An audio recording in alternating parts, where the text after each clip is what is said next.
a lot of what we've done that's been very useful is tying together and integrating our product data and putting it into the CRM, making it available, searchable, reportable by ourselves and the sales reps.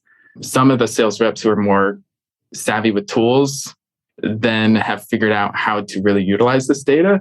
And it's really fun to have those kind of pioneers, because my mandate to my team is always, look at that pioneering AE and then automate everything that they do and take away what makes them special and give it to everybody else and force them to be special in a different way, which we can then copy and replicate. So probably tying together that product data with the lead and contact and sales data is the most impactful thing we've done.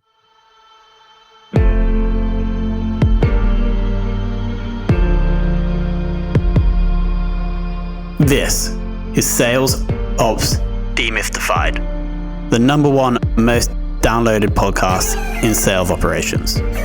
We invite the brightest minds in sales ops onto the show to deconstruct the what, why, and how behind rep productivity, forecasting, metrics, and all things revenue.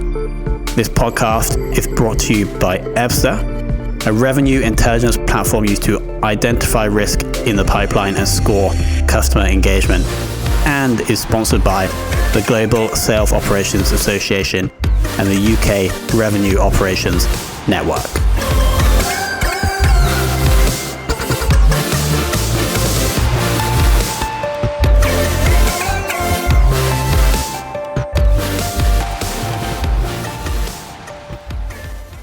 Hello and welcome to another very special episode of the Sales Ops Demystified podcast. Today we're joined by Hank Taylor, who is the VP of Marketing, also involved in revenue operations and marketing ops for Vercel. Hank, welcome to the show. Thanks, Tom. Yeah, I actually am the VP of Marketing and Revenue Operations. Amazing. So my first question to you, Hank, is you have a very illustrious career on the West Coast in revenue/marketing ops for various different businesses. At which point did you decide that the ops function supporting revenue was the thing that you really wanted to do? Actually, very early on, although as you pointed out, I've bounced around a lot. So my first job in tech was at MySQL, which was the first billion-dollar open source acquisition. I was just an intern, though. I didn't really contribute much, but this was back when lead generation. So lead generation from an intern at MySQL was literally me identifying the fastest growing websites at the time, going to the website. I was too squeamish to go to the adult themed ones. So I made a decision as an intern that we're not selling to those. I would scroll to the bottom and there was somebody called a webmaster. And back then, in 2007, 2008, webmasters just put their emails and sometimes their phone numbers, something you would never publish on your homepage. I would copy paste those to a spreadsheet and give that to sales. And that was kind of my first taste. But I guess when I really leaned in, I was actually an SDR later on at a company called Pentaho. And I was qualifying a lot of inbound inquiries and trial starts. And the way I rose to the top as a performer was not because of particularly good sales skills. It was because I figured out, instead of storing all my drafts like everybody else does in a Word doc, I can store my email templates in this thing called Salesforce. And I can, every time I see a new title come in, I'll write a new draft. And pretty soon I had 60 templates. And with 3 clicks, I could send an email faster than anybody else. And it was more personalized than anybody else's emails. So my results were really good. And I realized, okay, I'm probably not going to go into the sales thing, but there's something about this technology and automation and process that's really interesting. And that's when I started leaning in. So my next couple jobs were sales operations after that. So you got the taste for how effective, or how much more effective a rep can be using technology. And then you realized that you were good. It impacted your performance as an SDR. And then you're like, okay, this is the thing for me. Exactly. Amazing. And let's zoom in now to today, if possible. Could you just give us a flavor of the RevOps team, like the size, and also then the size of the sales or marketing team that you're supporting? Yes. The size is interesting because a year ago, it was just me. We had actually very little in terms of everything. Since then, I had no headcount. We had little resources. Buying software was kind of a fight. And we had, actually, it was the anniversary this week of our second sales rep after the CRO. So we had a team of basically 3 sellers and me supporting them in both terms of marketing and RevOps. So we were lean. Since then, we've raised over 140 million. I now have on my revenue operations team, we have 6 people and headcount for about 5 more. So I am hiring. If anybody wants to hit me up on LinkedIn. Fun fact, I'm linkedin.com/in/revenueops. So easy to find me. And on that team, about half of them are dedicated to technology and the platforms, and half of them are dedicated to analysis and process design. And now we're supporting a team of 9 sales reps, also with a lot more headcount, a lot more growth to go. Of course, if we have job descriptions, we'll put them below this audio or below this video that you're watching if you do want to check out the roles. And yes, loving the LinkedIn URL is linkedin.com/in/revenue-ops.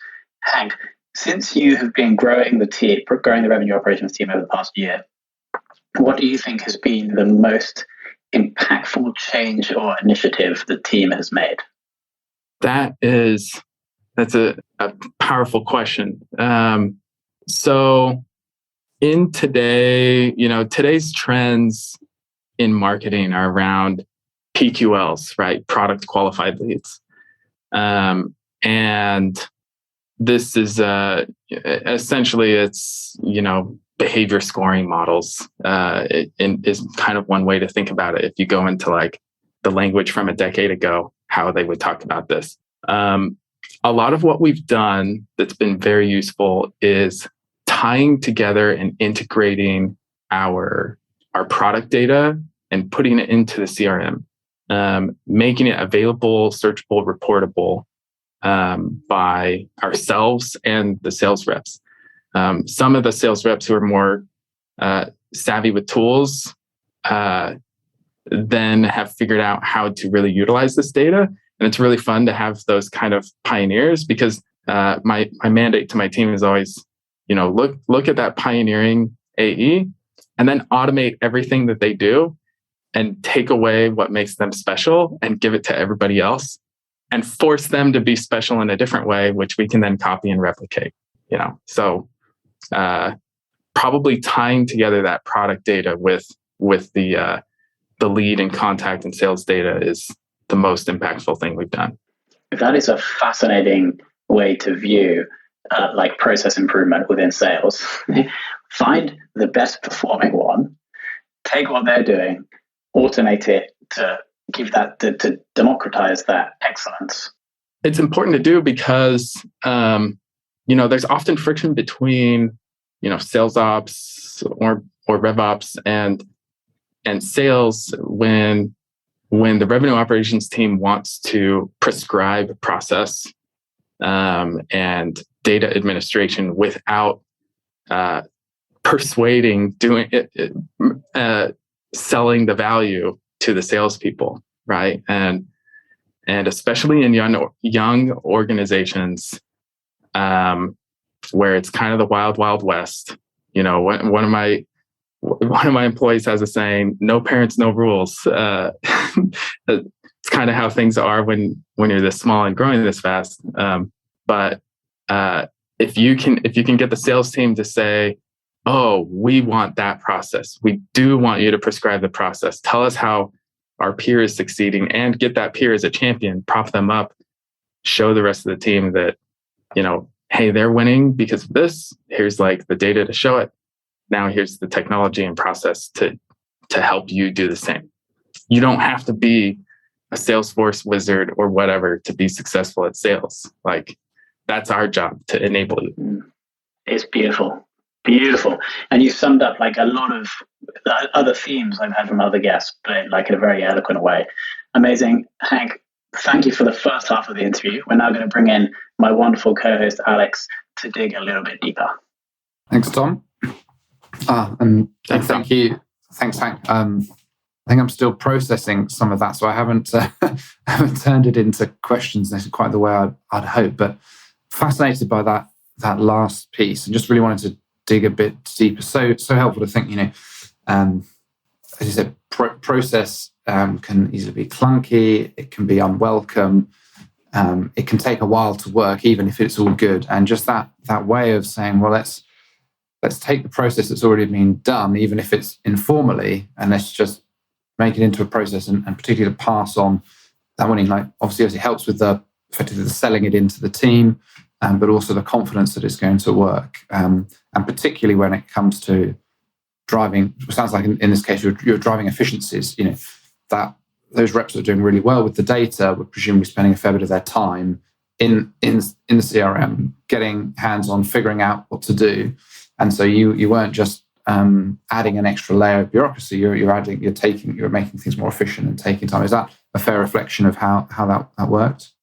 Yeah, and you know, part of it is recognizing as well that, well, hey, not everyone can or wants to do, you know, what that rep who's excelling is doing. And so finding other ways to get that work done, because you still want everyone to have the maximum amount of pipeline and the maximum close rates, et cetera. So, you know, a good example of that might be, we recently started what we're calling the product advocate team. They're essentially technical SDRs who can sift through a lot of the stuff in Salesforce. We have a high lead volume. We have an open source product, so there's a lot of data, and we can't fairly ask every AE to become an expert on sifting through data. We want them having those persuasive discussions. Like, persuasive dialogue is the whole purpose of a sales rep. So that's kind of what we optimize for. Great, that's really helpful. And then the other piece that I was particularly intrigued by is this idea of getting this product usage data into Salesforce, and it seems like a big challenge for lots of people in a number of ways. Sometimes it's not very easy to figure out what actual usage is. Some products make it easier to know. You know, if you're putting information on a web page, a bit harder to sometimes figure out. You know, you've got a view and a click maybe, but the other piece is, when usage tends to be quite complex, because there's so many different things that people are using, how you can put it in a usable format, particularly if that's trickling down to your frontline salespeople, who are presumably going to be slightly less concerned in some of the nitty-gritty. So any tips or suggestions of how you accomplished that and how you kind of architected that project? Yeah, the tip is start small.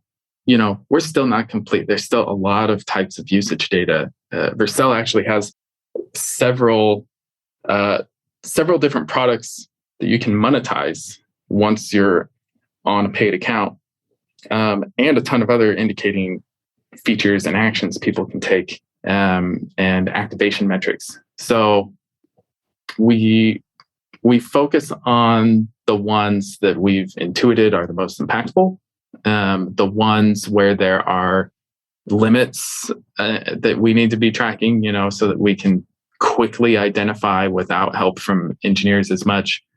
on, oh, this team has an overage on, their monthly usage, like they're out of compliance. They either need to, so we can reach out. So you either need to reduce or let's get you on an enterprise plan and get you support, whatever.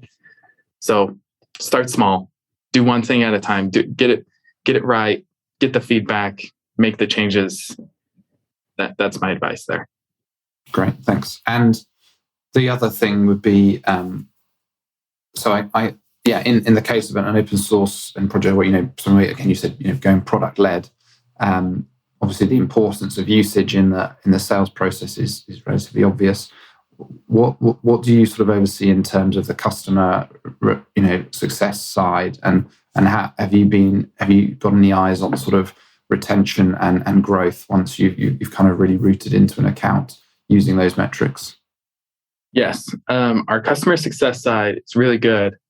I have had the fortune of having a wonderful head of customer success here at the company, who is pretty savvy, and because of my low headcount, I haven't been able to support him too much. He, of course, wants a lot more support, but he's done pretty well on his own. And we've done a lot together to get our data together. We migrated a lot of his data into Salesforce Service Cloud, and now we have a more unified CRM and customer support data.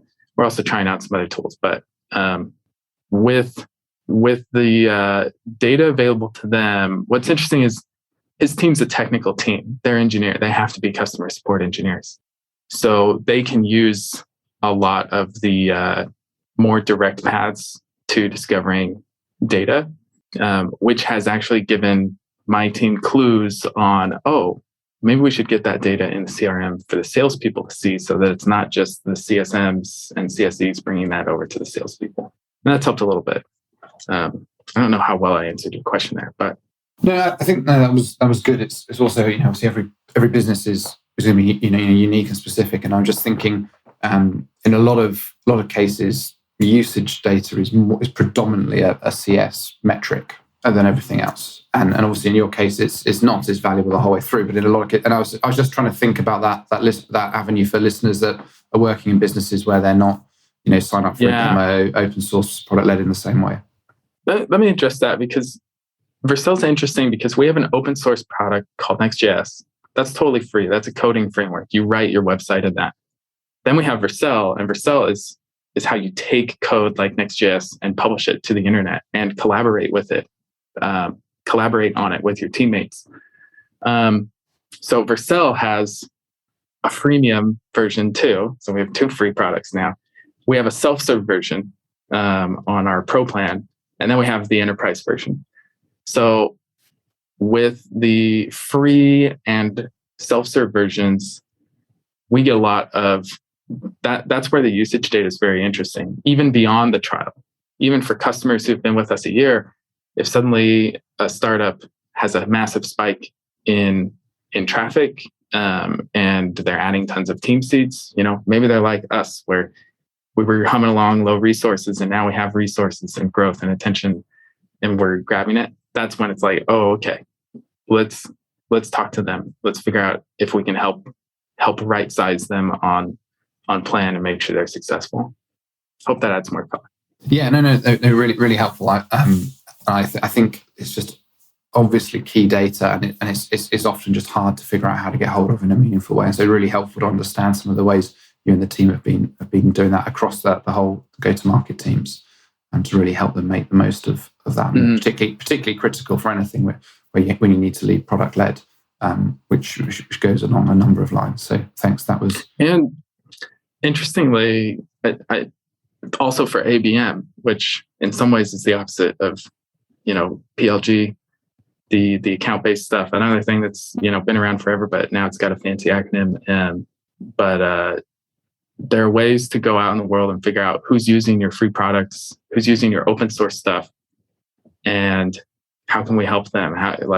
Why aren't we getting them as customers, and how can we target them? So there's some interesting stuff there too.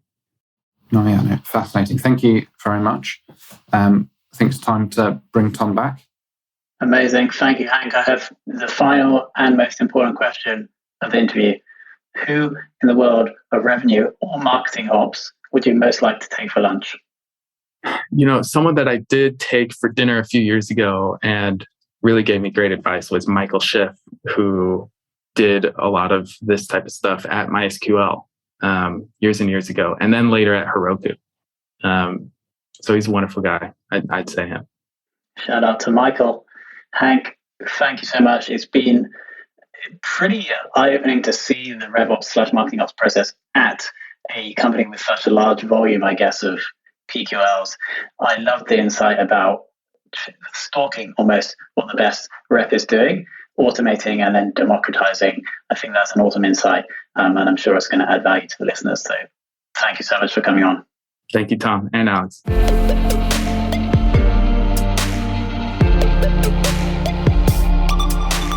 Thank you for listening to this episode of the Sales Ops Demystified podcast. If you are listening on a podcast listening application, then please subscribe, rate, and review. And if you have any questions about the show, if you know a guest, or if you have any questions about sales operations, just hit me up at tomhunt@ebster.com. That's tomhunt@ebster.com.